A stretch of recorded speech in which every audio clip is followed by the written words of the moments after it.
So you've just bought your new drone, you've unboxed it, set it up, and taken it on its first flight. You feel good about the shots you got. So you head home, put the footage onto your computer, and realise that the shots are not as smooth as you thought they were going to be. But wipe away those tears of doubt, because today I'm going to be showing you exactly how you can get the most out of your drone.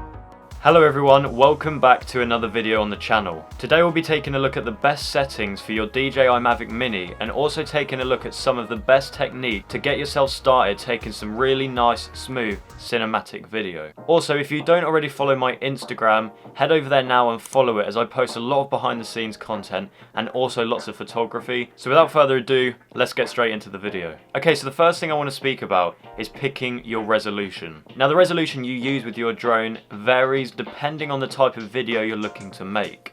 If you are making a 4K video, then you want to shoot in 2.7K 30 FPS with your drone. That way your footage will be as close as possible to matching the rest of your footage. If you're looking to make a video in 1080p and are planning to export the footage in 24 FPS, I also recommend using 2.7K 30 FPS. The footage will be an upscale version of 1080p, giving you more pixels to work with and more flexibility with framing your shots. Finally, if you're making a 1080p video and plan on slowing your drone footage down, I recommend shooting in 1080p 60 FPS. This way, it gives you the flexibility to slow your footage down by either 60% if you are exporting in 24 FPS or 50% if you are exporting in 30 FPS. However, I always recommend exporting in 24 FPS to get that true cinematic look. Okay, so the next step is setting your ISO and shutter speed. If you're going for a professional looking shot, do not record in automatic mode. Filming in auto will cause your drone to adjust mid-air as it passes through different lighting over the course of your shot. It will adjust and the footage will be changing exposure, flickering, and it just won't look professional. ISO should always start at the lowest it can possibly be in any given situation. As ISO is not real light, it's artificial light given by the camera to help you if the lens isn't receiving enough light on its own. Firstly, you want to set your shutter speed to double the FPS you're shooting. So if you're shooting in 24 FPS, set your shutter speed to 1/60.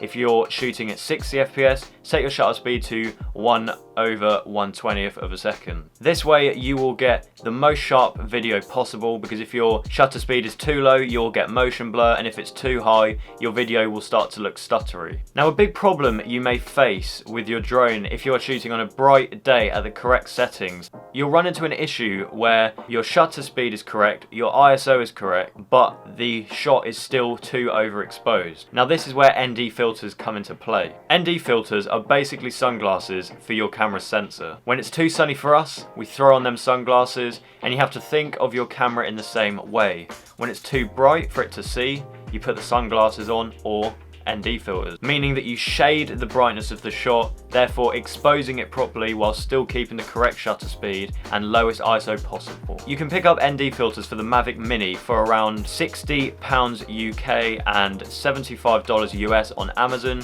and I'm sure there are plenty of other websites that sell them, and also second-hand sellers too. So once you've got all of these steps down, you're ready to fly. So let's talk about some cinematic techniques you can use to get started with getting some super nice, silky cinematic footage with your new drone.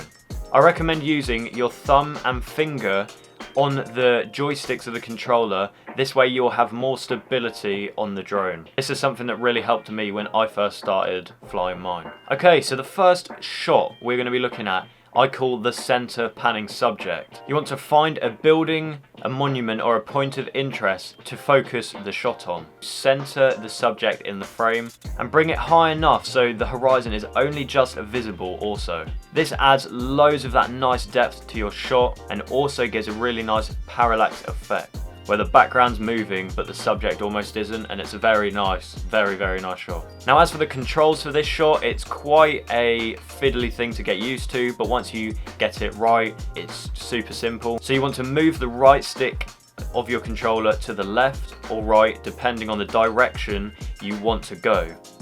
As you gently push the right stick in your chosen direction, push the left stick equally in the opposite direction.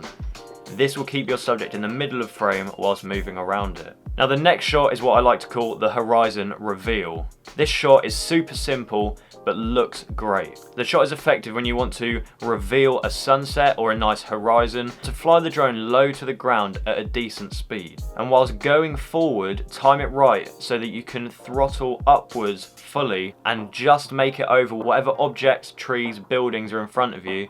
And as it rises up, it will reveal the horizon. I definitely recommend sports mode for this shot, as you want to be going quite quick to be able to get up in time without the video being half an hour long. Now as for the controls, this is very simple. You want to push the right stick all the way forward. Then as you start getting closer to the buildings or trees in front of the drone, push the left stick all the way forward to bring the drone up and over.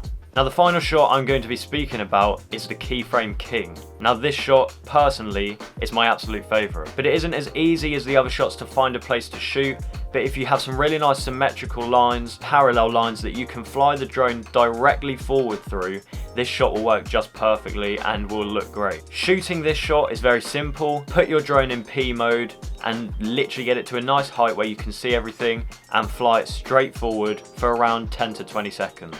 Now the fun part of this shot comes when you bring the clip over to your editing software.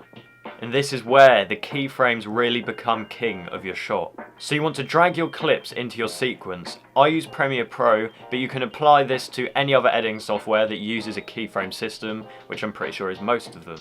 Click on the clip and head over to the effects controls window.